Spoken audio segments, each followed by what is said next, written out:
चोल साम्राज्य का वास्तविक संस्थापक परांतक द्वितीय अर्थात सुंदर चोल का पुत्र अरिमोली-वर्मन था, जो 985 ईस्वी में राजराज के नाम से गद्दी पर आसीन हुआ। इसने लगभग 30 वर्षों तक शासन किया और इसके शासनकाल को नीलकंठ शास्त्री जैसे विद्वान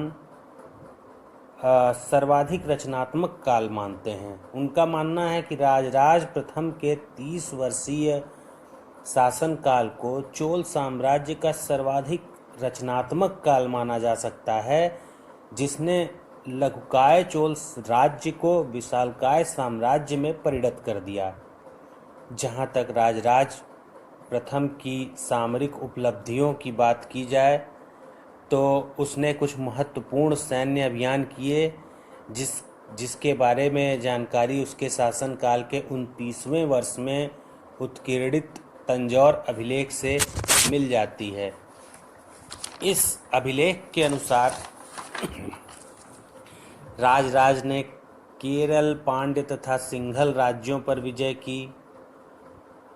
उसने पश्चिमी गंगों को पराजित किया। उसका कल्याणी के पश्चिमी चालुक्यों से भी युद्ध हुआ। उसने वेंगी के पूर्वी चालुक्य राज्य में भी हस्तक्षेप किया और इसके अतिरिक्त उसने मालदीव जैसे विदेशी क्षेत्र की और दक्षिण पूर्वी एशियाई कुछ देशों की भी विजय की, जिसमें मलय, श्रीविजय, कटाह द्वीप आदि शामिल हैं। इस तरह से जहाँ तक उसके सामरिक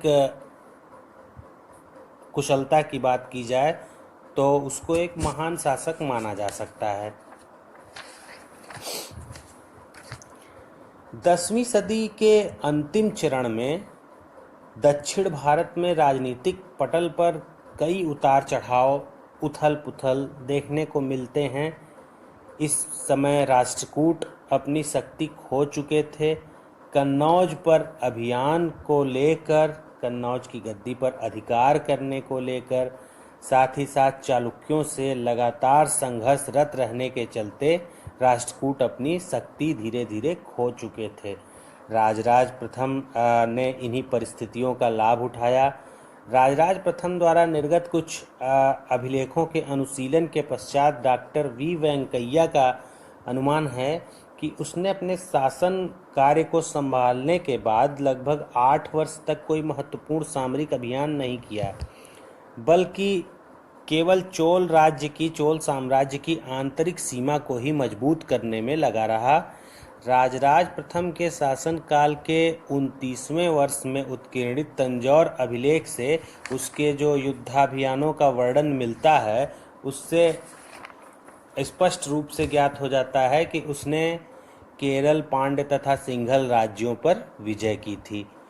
नीलकंठ शास्त्री का मानना है कि तीनों राज्यों ने राजराज प्रथम के विरुद्ध संभवतः संयुक्त सैनिक मोर्चा का गठन कर लिया था और उसने इन संयुक्त सैनिक मोर्चे को पराजित किया। जहाँ तक केरल राज्य की बात की जाए तो वहाँ के तत्कालीन शासक भास्कर रवि वर्मा को राजराज ने कांडलूर में, त्रिवेंद्रम में स्थित कांडलूर में पराजित किया और इस उपलक्ष्य में उसने कांडलूर सालैकल मरुत की उपाधि धारण की। इस विजय की सूचना राजराज प्रथम के शासनकाल के चतुर्थ वर्ष के बाद के अभिलेखों में मिलने लगती है। पांड्य राज्य की बात की जाए तो उसने पांड्यों के खिलाफ 2 तरह से अभियान किए। इन अभियानों की पुष्टि तिरुवालंगाडु ताम्रपत्रों से भी हो जाती है। सर्वप्रथम उसने जो पहला अभियान किया उसके अंतर्गत उसने राजधानी मदुरा को, पांड्यों की राजधानी मदुरा को जीतकर वहाँ के शासक अमर भुजंग को बंदी बना लिया और इसी क्रम में अपने द्वितीय अभियान के अंतर्गत उसने कोल्लम और कोंडगोलूर के शासकों को पराजित करते हुए मलयनाडु के, कांडलूर के और बिलिंद जैसे दुर्लंघ दुर्गों को जीत लिया। जहाँ तक सिंघल राज्य पर अभियान की बात की जाए तो तत्कालीन सिंघल शासक महेंद्र पंचम ने इस युद्ध में संभवतः केरल और पांड्य राज्यों की सहायता की थी, जिससे क्रुद्ध होकर राजराज ने सिंघल राज्य की ओर भी अभियान किया। उसने प्रबल जहाजी बेड़े से दक्षिणी समुद्र को पार करके श्रीलंका देश की राजधानी अनुराधापुर को बुरी तरह आक्रांत कर दिया। तिरुवालंगाडु ताम्रपत्र से पता चलता है कि उपर्युक्त विजय के फलस्वरूप राजराज प्रथम का संपूर्ण उत्तरी सिंघल पर अधिकार हो गया। विजित सिंघल राज्य का नाम मामुंडी चोल मंडलम तथा राजधानी का नाम पोलन नरुआ रखा गया। उसने इस उपलक्ष्य में जननाथ की उपाधि धारण की। राजधानी का नाम बाद में परिवर्तित करके जननाथ मंगलम रख दिया गया।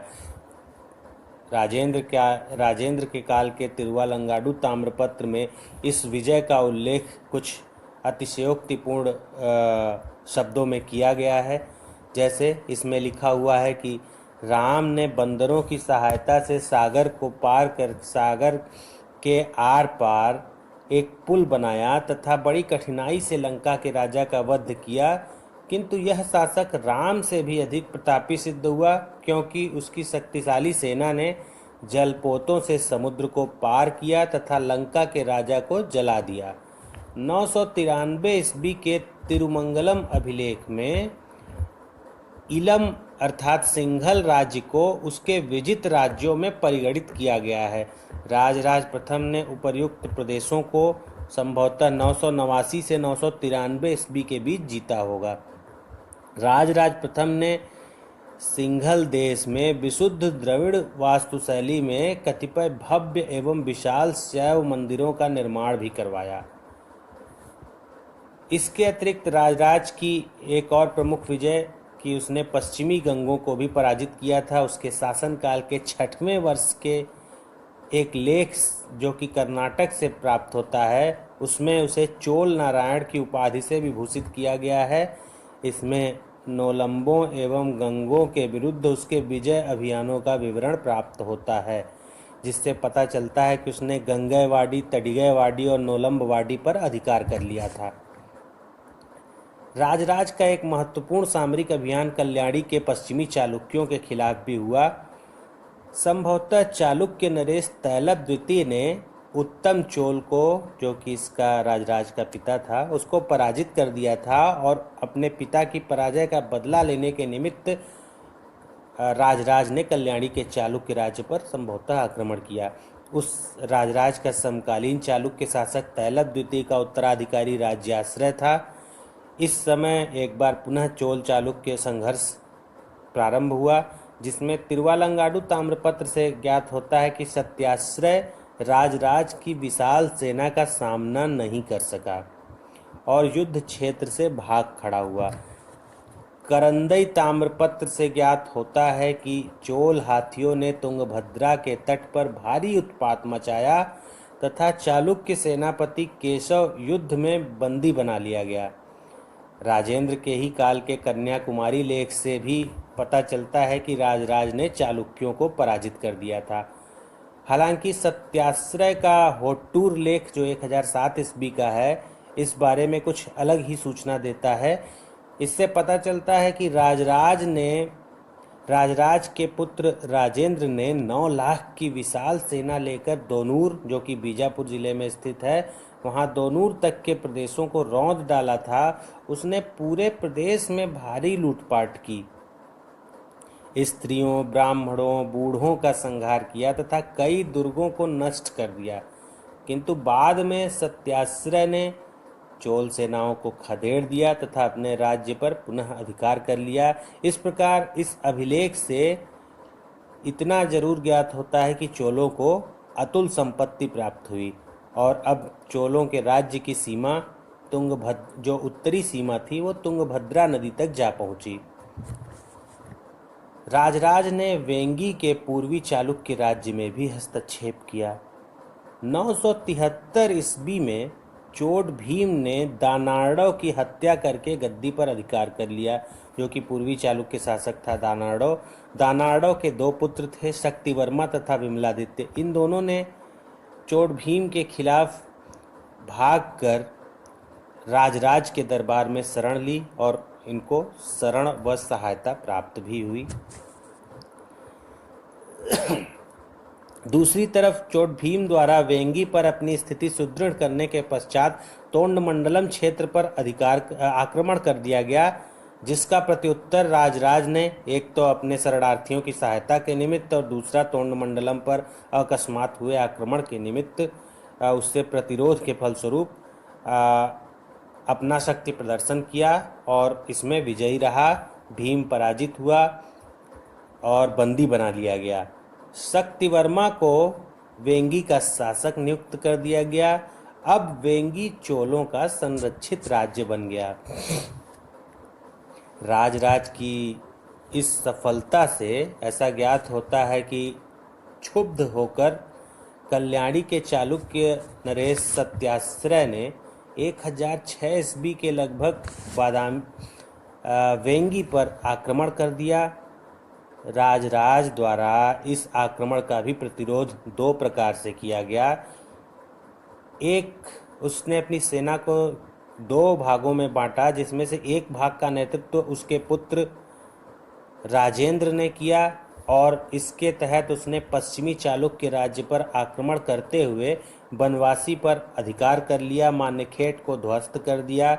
और दूसरी टुकड़ी का नेतृत्व राजराज ने स्वयं किया, जिसके तहत उसने वेंगी पर आक्रमण करके सत्याश्रय को पराजित कर दिया। हालांकि सत्याश्रय बड़ी मुश्किल से अपने साम्राज्य को बचा सका। फिर भी हैदराबाद के उत्तर पश्चिम में स्थित कुलपक दुर्ग पर राजराज का अधिकार हो गया। इस प्रकार चोल सेना अतुल संपत्ति लेकर वापस लौटी। शक्तिवर्मा वेंगी पर शासन करता रहा, किंतु पूर्ण रूपेण वह चोलों पर ही आश्रित रहा। राजराज ने इस मैत्री संबंध को एक कदम और आगे बढ़ाते हुए अपनी कन्या कुंदवा देवी का विवाह अपने उसके छोटे भाई अर्थात शक्तिवर्मा के छोटे भाई विमलादित्य से कर दिया। इसके अतिरिक्त राजराज के सामरिक अभियानों के कुछ अन्य विवरणों की भी प्राप्ति होती है।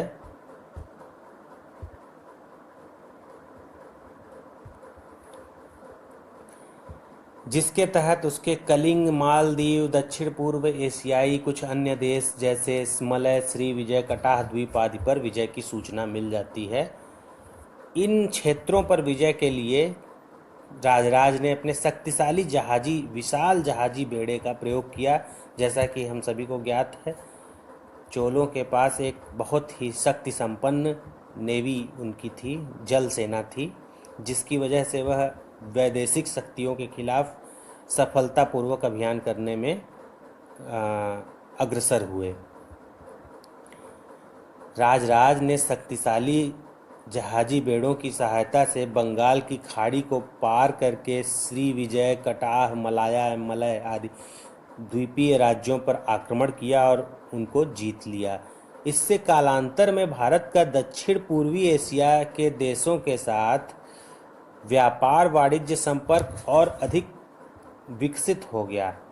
अगर राजराज इन विजयों के फलस्वरूप राजराज के साम्राज्य विस्तार की बात की जाए तो राजराज का साम्राज्य तुंगभद्रा नदी तक का समग्र दक्षिण भारत का क्षेत्र देखा जा सकता है, जिसमें सिंघल तथा मालदीव जैसे कुछ विदेशी साम्राज्य भी शामिल थे। समकालीन शासकों में उसको महानतम विजेता माना जा सकता है, उसको महानतम साम्राज्य निर्माता भी माना जा सकता है। जहाँ तक राजराज का मूल्यांकन किया जाए तो उसे अपने काल का सर्वश्रेष्ठ शासक माना जा सकता है। उसने कुछ महत्वपूर्ण उपाधियां भी धारण की, जैसे उसने चोल मार्तंड, अरिमोली, राज मार्तंड, चोलेंद्र सिंह, राजाश्रय, मुम्माडी चोलीदेव, तेलंग कुलकाल, केरलानाथ, जयगोंड जैसी उपाधियां धारण की। राजराज केवल सामरिक क्षेत्र में ही निपुण नहीं था, अपितु सांस्कृतिक क्षेत्र में भी उसने अपनी निपुणता का प्रदर्शन किया। यहाँ तक उसकी सांस्कृतिक उपलब्धियों की बात की जाए तो उसे एक महान प्रतिभा संपन्न शासक कहा जा सकता है। वह एक साम्राज्यवादी और कूटनीतिज्ञ तो था ही, साथ ही साथ महान निर्माता, कला प्रेमी, विद्या अनुरागी और धर्म सहिष्णु शासक था। उसने अपने समस्त राज्य की भूमि की नाप करवाई तथा उचित कर निर्धारण करवाया। उसने स्थानीय स्वशासन को प्रोत्साहन दिया, जो कि उसके पूर्वज परांतक प्रथम के काल में स्थानीय स्वशासन की सूचना उत्तर मेरूर के 2 अभिलेखों से मिलती है, जो 919 और 929 ईस्वी के हैं। उसी स्थानीय स्वशासन को उसने एक कड़ी और आगे बढ़कर उसमें बढ़ चढ़कर हिस्सा लिया और स्थानीय स्वशासन को सुदृढ़तापूर्वक अपने राज्य में लागू करवाया। विभिन्न मंडलों में उसने योग्य अधिकारियों की नियुक्ति की। उसके साम्राज्य से कई सामंत तथा अधिकारियों की सूचना मिलती है। राजेंद्र को उसने युवराज बनाकर कुछ शासन की जिम्मेदारियों को भी सौंप दिया था। उसने एक स्थायी सेना रखी, उसके पास विशाल नौसेना थी। उसने सोने, चांदी तथा तांबे के विभिन्न प्रकार के सिक्कों को निर्गत किया। जहाँ तक उसके निर्माता होने की बात की जाए तो वह शिव का अनन्य भक्त था और उसने शिव के प्रति अपनी अनन्य भक्ति को प्रदर्शित करने के लिए तंजौर में राजराजेश्वर अथवा बृहदीश्वर मंदिर का निर्माण करवाया। यह मंदिर तमिल द्रविड़ शैली का चरमोत्कर्ष माना जाता है। वह एक धर्म सहिष्णु शासक भी था। राजराजेश्वर मंदिर की भित्तियों पर अनेक बौद्ध प्रतिमाओं के निर्माण से इसकी पुष्टि होती है। उसके द्वारा प्रचलित सिक्कों पर कृष्ण, मुरलीधर तथा विष्णुपद चिन्ह आदि का भी अंकन है, जिससे उसकी धर्म सहिष्णुता का पता चलता है। उसने श्री विजय के शैलेंद्र शासक श्रीमार विजयोत्तुंग वर्मन को नागपट्टनम में चूड़ामणि नामक बौद्ध विहार बनाने के लिए प्रोत्साहित किया तथा आर्थिक सहयोग प्रदान किया और इस विहार के लिए ग्राम दान भी किया, जिससे उस विहार का खर्चा चलता रहे। उसने विष्णु मंदिर का भी निर्माण करवाया और जैन धर्म को भी प्रोत्साहन प्रदान किया। इस प्रकार समग्र रूप से देखा जाए तो राजनीतिक और सांस्कृतिक उपलब्धियों के परिप्रेक्ष्य में राजराज को समकालीन शासकों में सर्वश्रेष्ठ शासक और एक महानतम शासक माना जा सकता है।